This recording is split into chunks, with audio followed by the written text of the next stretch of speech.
Hello and welcome to PSM Speak. Gig worker. Gig worker's job. He's not an employee, nobody's employee. So no employer to control him. No fixed working hours. Job so flexible. Can work as many hours as a gig worker wants to work on a given day.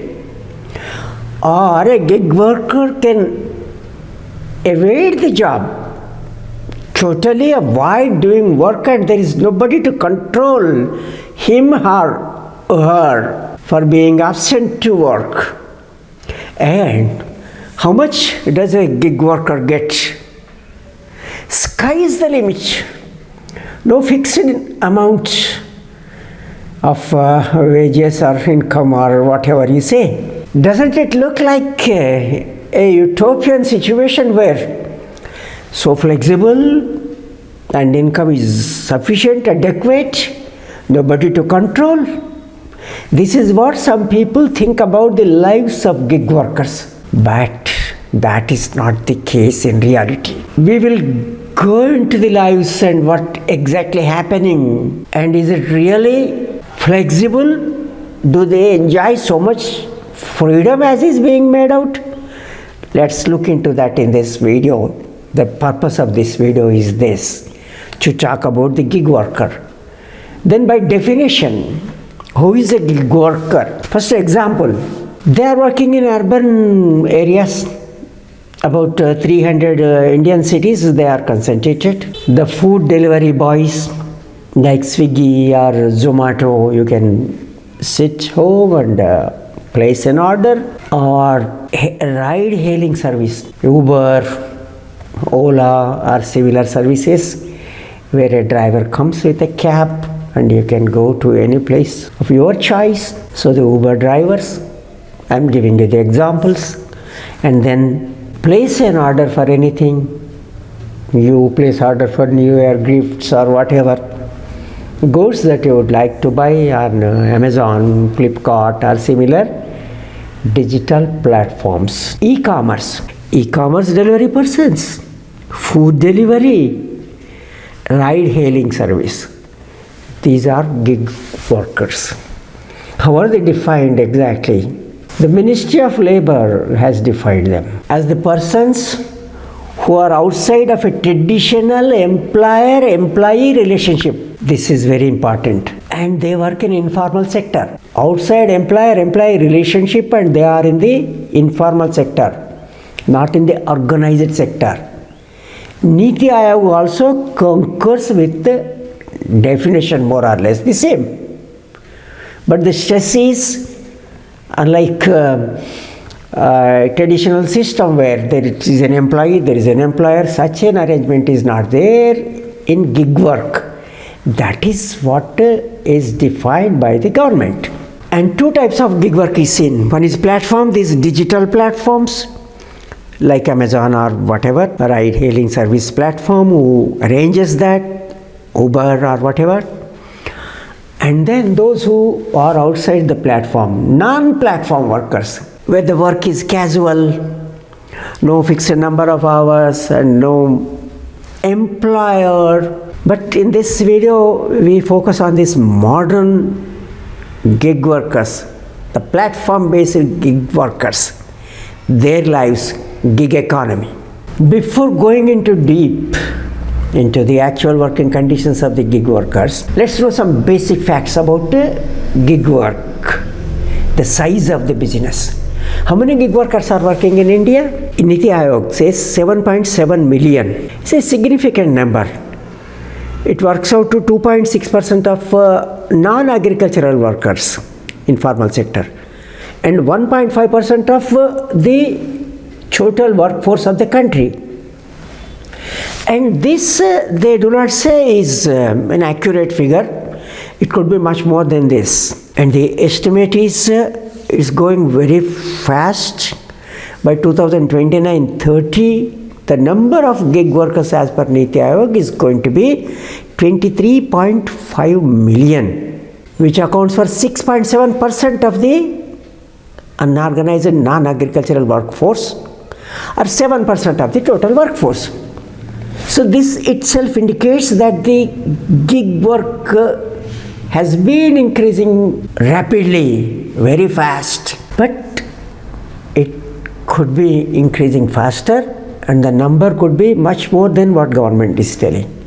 The Boston Consulting Group says there are 15 million gig workers in 2021 and the number is likely to go up to 90 million in another 8-9 years.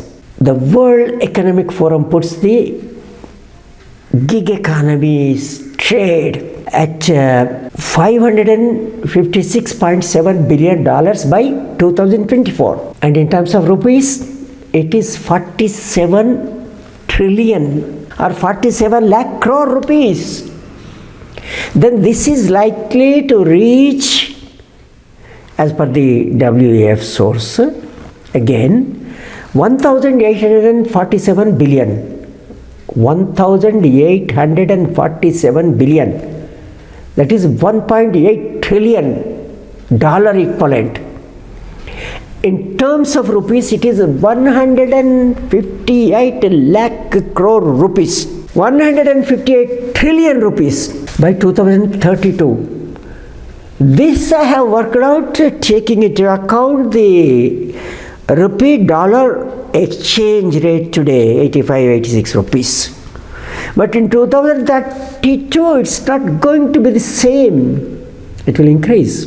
But the gig business is going to go very fast, is what the World Economic Forum tells and what Niti Aayog suggested and what the Labour Ministry estimates.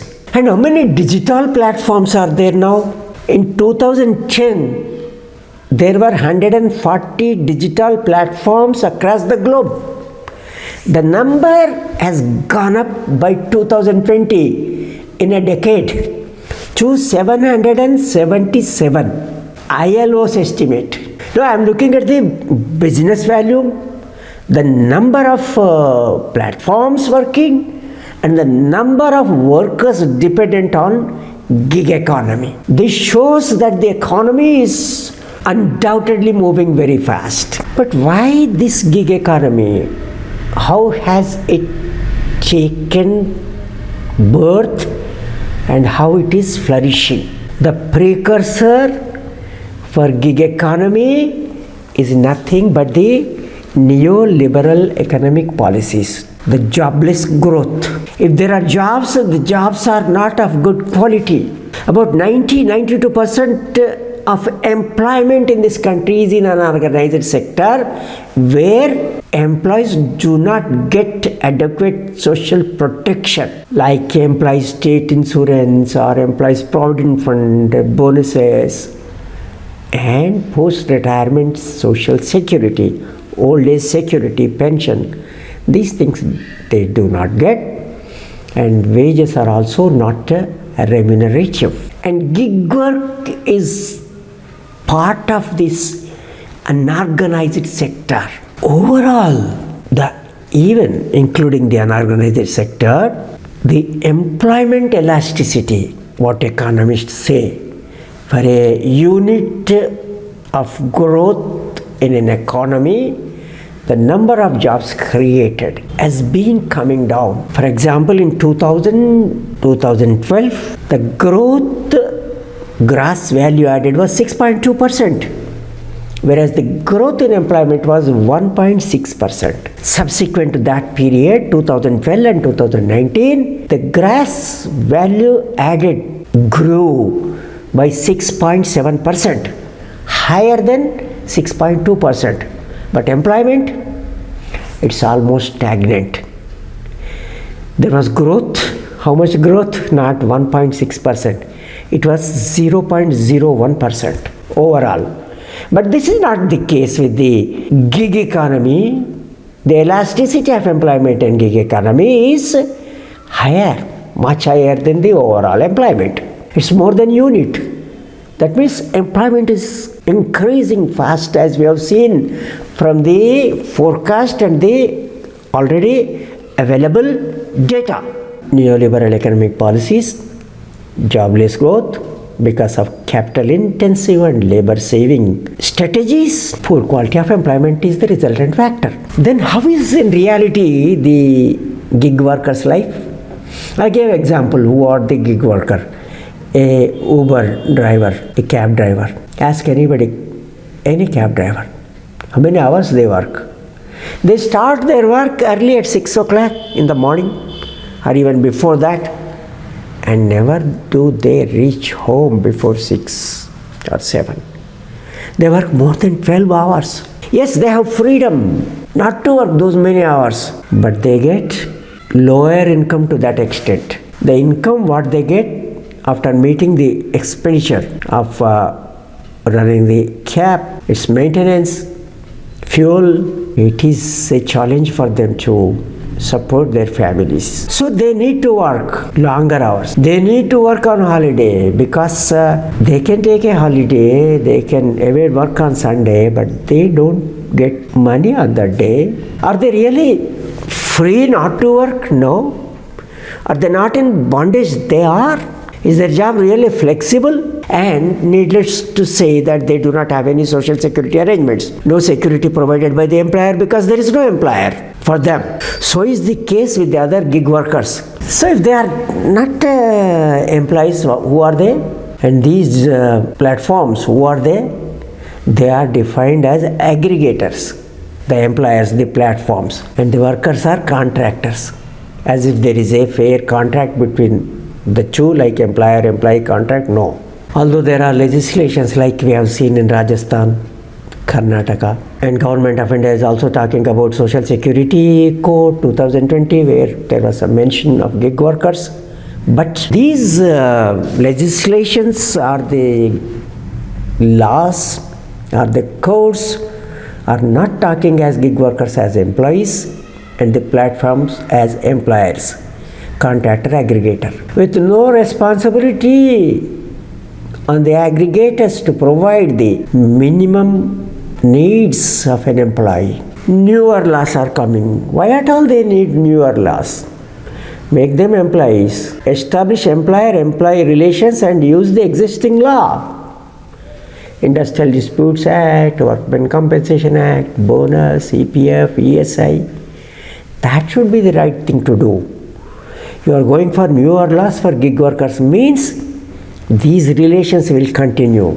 And situation is very bad. People might say that education. What's happening with education? Higher the education, higher would be the unemployment. For example, in 2022, persons with graduation and above, the rate of unemployment was 28.7%. Whereas among persons with secondary level qualification, the unemployment was lower at 11.5%. And among those with elementary level qualification, unemployment rate is 6.1%. And for below primary level, the unemployment rate is only 3.2%. Similar results are observable among the skilled trained. So there is something terribly wrong. The educated people are not in agriculture. They need not to be blamed because it is not remunerative for them to work there. Already there is a high level of disguised unemployment in agriculture, so we can't expect the educated. But what should they go? The urban migration is increasing. The urban population today, 483 million, 2021 data. And their number is going to go up 607 million by 2030. And no employment in the organized sector. So they have to make do with any employment that is available, and that is the gig work, which is expanding more and more. We talk of so many things like demographic dividend, our youth, protecting the youth, providing employment to them. Now it is time that the government, the planners and policy makers and intellectuals, experts should think seriously about the gig work, regulate it, make the platform owners employers, not aggregators, and gig workers employee, and give all the protection that is available under the existing laws to the gig employees also. Hope government will look into this. Thank you so much for so patiently watching this video. Please like the video if you like it. Please do subscribe to the channel if you haven't done it already. Your subscription greatly encourages me, although it is free to you. Thank you.